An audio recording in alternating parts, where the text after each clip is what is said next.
também precisamos distinguir a tutela definitiva em cognição exaliente da tutela provisória. E o próprio conceito aqui que eu apresento no título já mostra a distinção entre a tutela definitiva e a tutela provisória. O que distingue uma da outra é que na tutela definitiva eu tenho uma cognição exaliente e na tutela provisória a cognição é sumária. Vamos compreender essa distinção entre cognição exaliente e cognição sumária.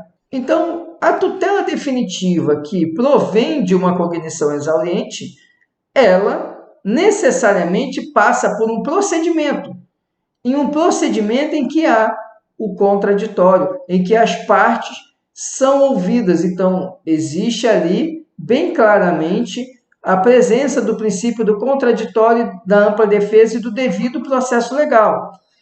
E esse devido processo legal, ele vai caminhar de maneira ampla, porque a cognição, ou seja, a avaliação que o Estado juiz vai fazer daquela situação, ela vai ser exauriente, ou seja, ele vai se debruçar sobre todo o teor que há no processo e, através dessa análise minuciosa de tudo que há no processo, ele vai, ao final, entregar o direito, ou não, ou ele vai reconhecer que tem que ser concedida uma tutela satisfativa, ou vai julgar improcedente e vai dizer que não tem que ser concedida, mas ele vai fazer uma análise aprofundada de tudo que há no bojo do processo.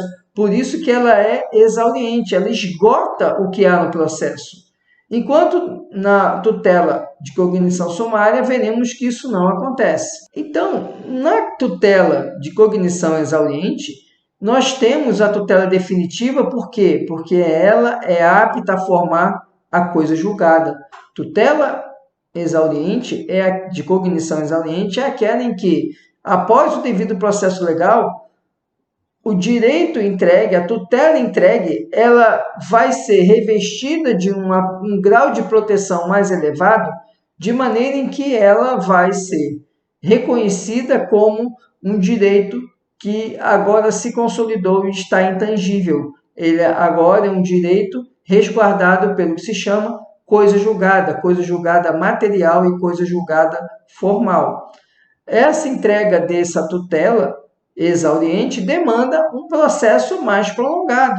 Ela não pode acontecer de maneira estanque e de maneira pontual. Ela vai depender do prolongamento de atos processuais, da apresentação e produção de provas, para que, ao final, o juiz, observado esse processo, observado todos os ritos, todas as fases processuais, ele possa entregar o direito que está sendo postulado, através de uma sentença. Então, na cognição exauriente, nós teremos o andamento de fases processuais. Já na tutela sumária, a tutela sumária ela é prestada através de um procedimento. Também há um procedimento para a tutela sumária, mas ele é um procedimento abreviado. Ele é um procedimento sintetizado através de atos pontuais no processo e momentos pontuais em que a tutela sumária pode ser concedida, pode ser aferida. Por isso que, para que haja a tutela sumária, não basta que a parte tenha um direito material.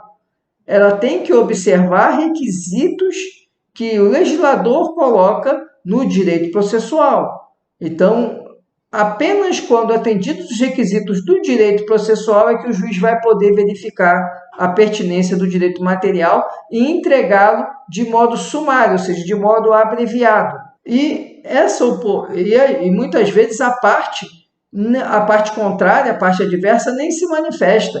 Ou se ela se manifesta, é num momento muito pontual também.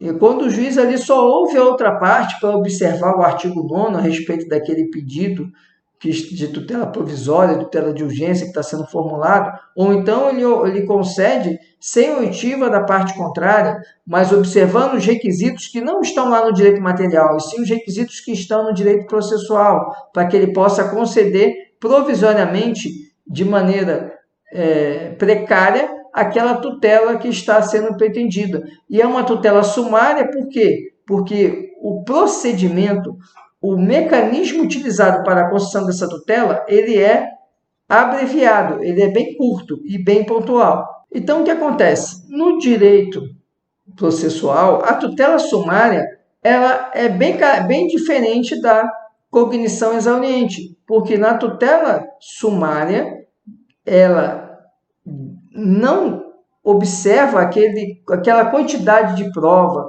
aquela quantidade de elementos que vai se observar na tutela definitiva. Ela vai estar pautada em uma análise precária, uma análise incompleta, como fala Marinoni, incompletude material da causa, porque ele não tem ali o bojo total de elementos probatórios que permita uma decisão do juiz definitiva. Mas ele precisa, através dessa técnica processual, conceder algo para a parte, porque a parte, alegando que preenche os requisitos processuais, ela demonstra que, preenchidos aqueles requisitos, ela merece essa tutela sumária. E o juiz, então, vai analisar apenas com aquilo que está no processo.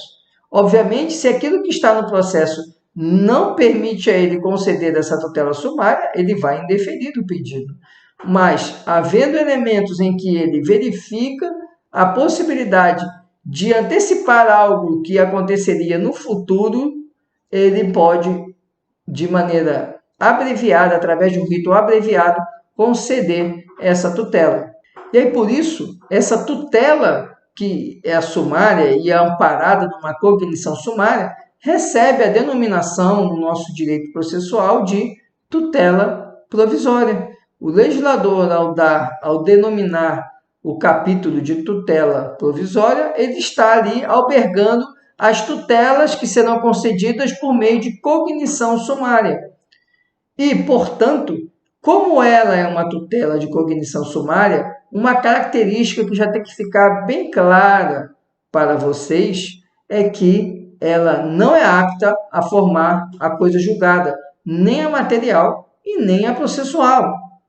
Muitas vezes as partes entendem que o fato de ter sido concedida uma tutela sumária, uma tutela provisória, e que a outra parte agravou e, em razão desse agravo, foi mantida a decisão, isso não significa que essa decisão não possa ser alterada no curso do processo.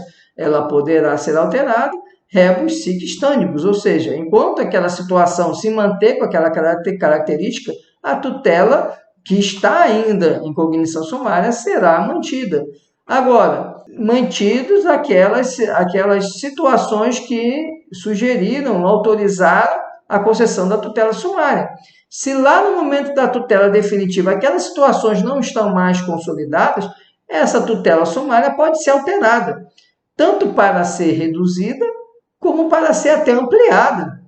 Muitas vezes é concedida uma tutela sumária e lá ao final do processo o juiz torna definitiva essa tutela que era sumária e ainda concede outras tutelas que agora essas são definitivas, porque na fase do processo inicial ele não tinha condições de conceder sumariamente aquela tutela, mas ao final do processo, além de confirmar aquela tutela concedida sumariamente, ele também pode e também vai outorgar uma tutela mais ampla, uma tutela em que a parte terá condições de se resguardar e receber ali, em cognição exauriente, a sua tutela definitiva. Um outro ponto interessante. Apesar da tutela ser de cognição sumária, isso não afasta a possibilidade de ela ser executada. O que é ser executada? É justamente o Estado juiz compelir a parte contrária a entregar aquela tutela. Então, o juiz concede a tutela provisória, a parte não cumpre. O que a parte autora vai fazer? Vai executar, vai pedir o cumprimento e vai utilizar o procedimento do cumprimento provisório de sentença. Por que provisório? Porque é uma tutela concedida em cognição sumária. Não pode ser um cumprimento de sentença